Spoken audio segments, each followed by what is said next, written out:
Oil prices have stabilized today because OPEC agreed to a massive oil supply cut to offset the virus impact, and they're awaiting Russia's approval. Now, oil prices today are $46 a barrel. And in the past, agreed on an OPEC production cut, oil prices would go up much more. But the thing is that they are waiting for Russia to comply, and for good reason. So today, oil prices are $46 a barrel. Brent crude are $50 per barrel.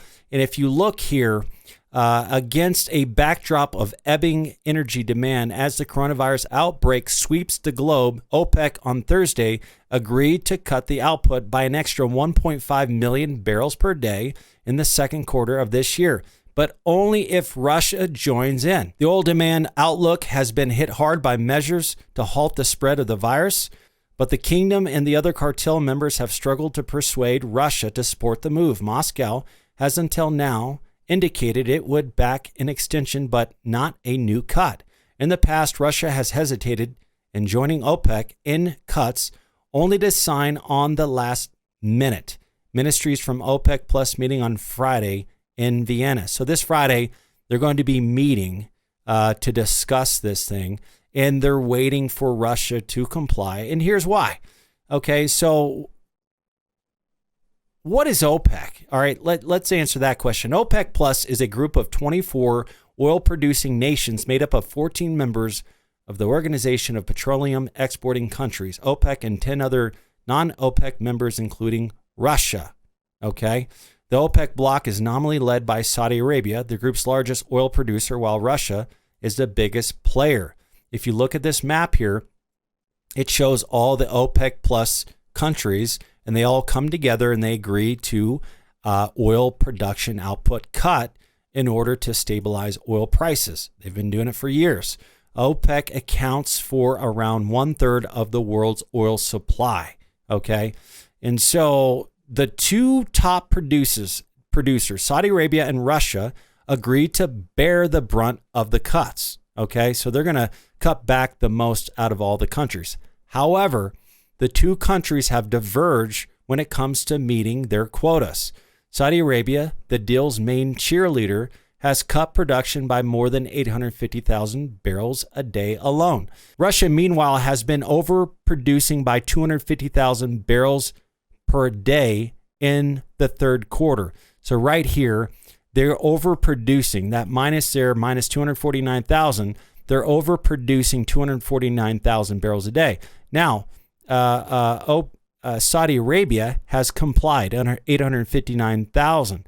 And so Russia has not been playing the game, not complying with the OPEC deals. Okay. And so this is why simply Saudi Arabia that, hey, we'll do this if Russia does this. It's really simple because think about it.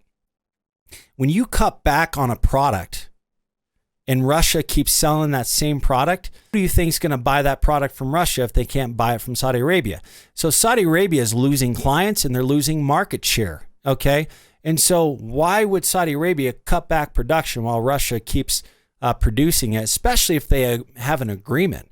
And so Russia, they don't play by the rules, and Saudi Arabia knows this, and so they're trying to hold their feet to the fire, okay? Because of the coronavirus, oil demand has dropped. Now, in reality, the usage of oil has not dropped, but maybe a fraction of what the concern is. Okay. If you look at these are real numbers. If you go to worldmeters.info, coronavirus cases total 97,878. These are not active cases. These are active and closed cases. Total deaths, 3,353 deaths. Hardly a pandemic.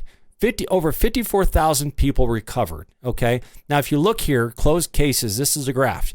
This is a graph of the recovery rate, closed cases, and this is a graph of the death rate.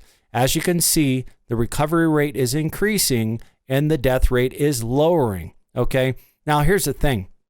5.7% to be accurate. 5.8% of the coronavirus cases end up in death. Okay. Now, everybody's saying they take that number and they extrapolate, okay, well, the coronavirus is 20 times more deadly than the flu. What's actually very misleading, okay? They have diagnosed 97,878 people with the coronavirus, but how many people are at home with a cold without even realizing that they have the coronavirus? How many people are at home with the flu without even realizing that they have the coronavirus? How in the world, in a very short period of time, do you expect to diagnose every victim with the coronavirus? Not only that, the coronavirus it's a cousin of the flu. And so it's hard to diagnose.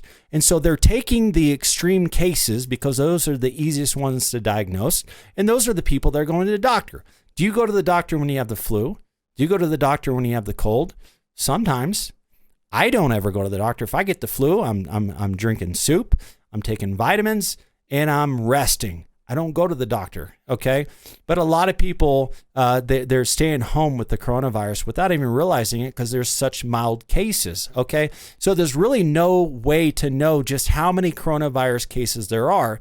So they're taking the extreme cases. So out of the extreme cases and all the coronavirus cases that they found, which is only 97,000, 6% of the people have died out of the extreme cases. So if we took the extreme cases from the flu, then it would be much greater, higher percentage. Okay. So I'm not even the least bit concerned. It's overblown. It's overhyped, and they're using it to line their pockets with cash because fear sells tremendously. The coronavirus, this pandemic is going to end in our minds. And once it does, you're going to see a stable economy.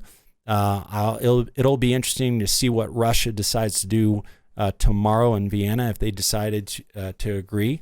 And are they, even if they do agree, are they going to hold to their agreement? I'm Sean Pruitt, president of Kingdom Exploration. If you guys ever have any questions, feel free to go to my description. There's a link there to request information. If you like these videos, please subscribe to my channel, and feel free to call me if you ever like to chat, 307-622-1645. Thank you.